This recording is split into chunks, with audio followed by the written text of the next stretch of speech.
So we are going to begin our food and sanitation video.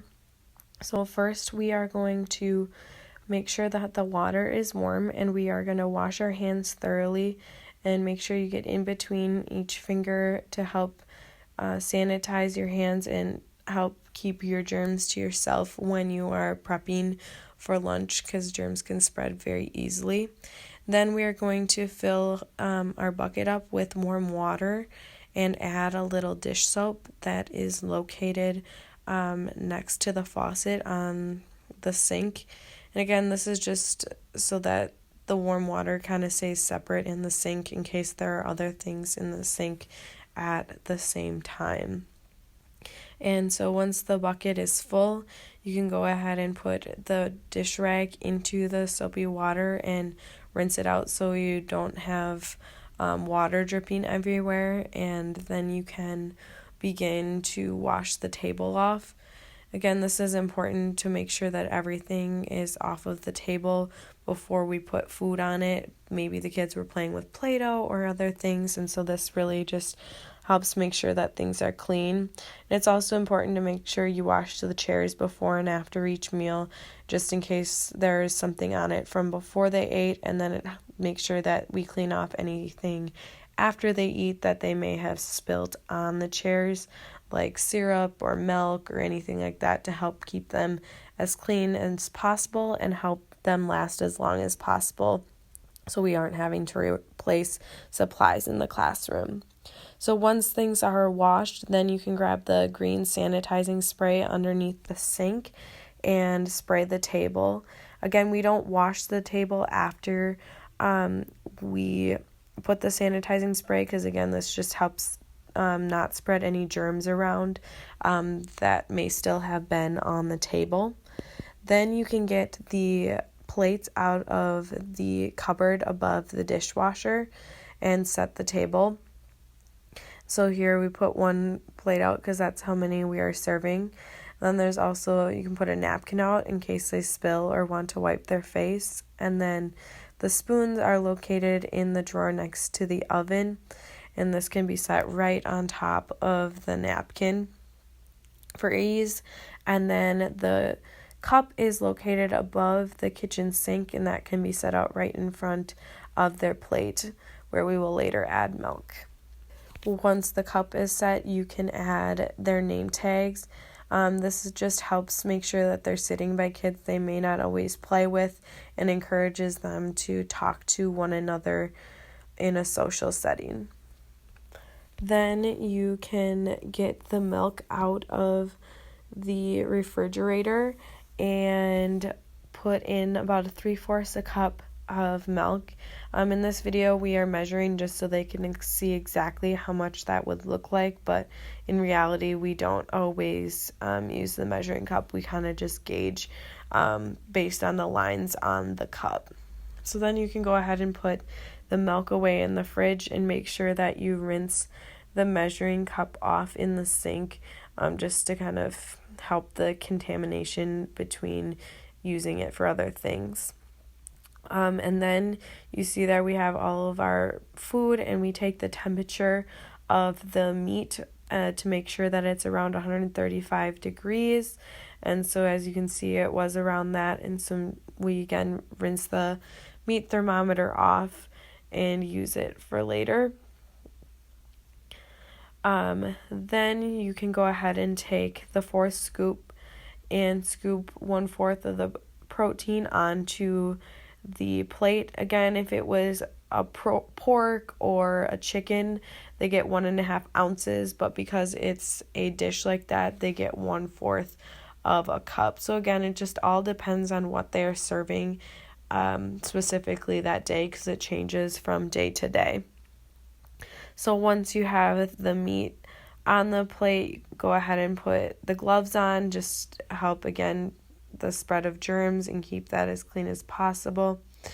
And then we're going to go ahead and cut the biscuit in half, because that's how much of the grain that they get. And then you can go ahead and put that on the plate,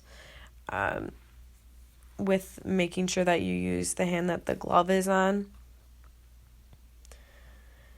And then they get a fourth cup of the vegetable. And again, the vegetable changes every day, but it's usually green beans, corn, peas, things like that. So you get the fourth scoop of that.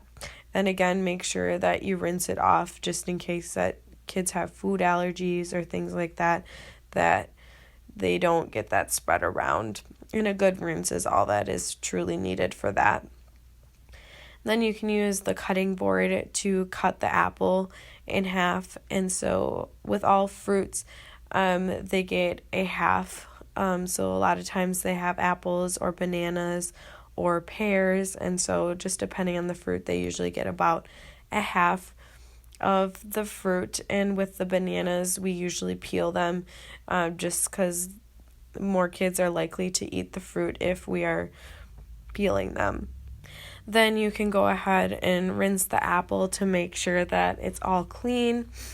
And then you can go ahead and cut it, just about a half of the apple, and put that on their plate. The kids usually eat around the stem, and it encourages them to kind of problem solve.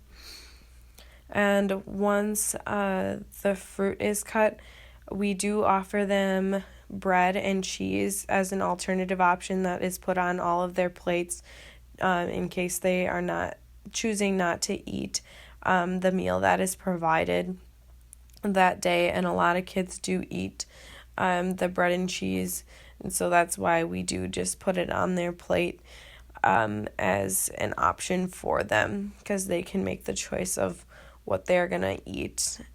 And then you can go ahead and get the cheese out of the refrigerator, and they get about a half of a slice of cheese. Usually it's cheddar or mozzarella. It all just depends on the day and what kind of cheese they are bringing for us.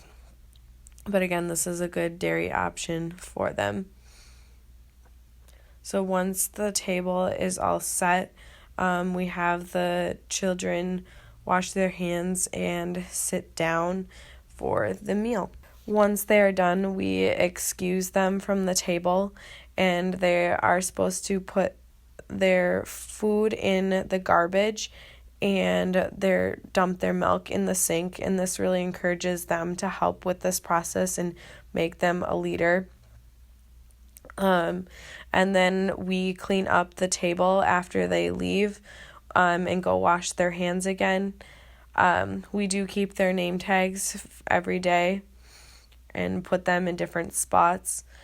But we just take the rag again and wash the table with the soapy water that's in the bucket in the sink, and just make sure that all the food remnants are off the table again before we use them for snack or afternoon activities, because we do use the same table for just about everything. And again, it's important to make sure you wash the chairs, and then we also do stack them away from the table, just so kids don't trip around them, and it's just a safer option for them, as you can see there. It's a good option. And then just do that with all 4 chairs. Once all the chairs are stacked and the tables are washed, we do sanitize the table again, just to keep it as clean as possible, and so that the next person can use it right away if need be. And then you go ahead and sweep the sweep the floor, after all the kids are excused, just to make sure that the floor is clean and that we're not tracking dirt around the classroom.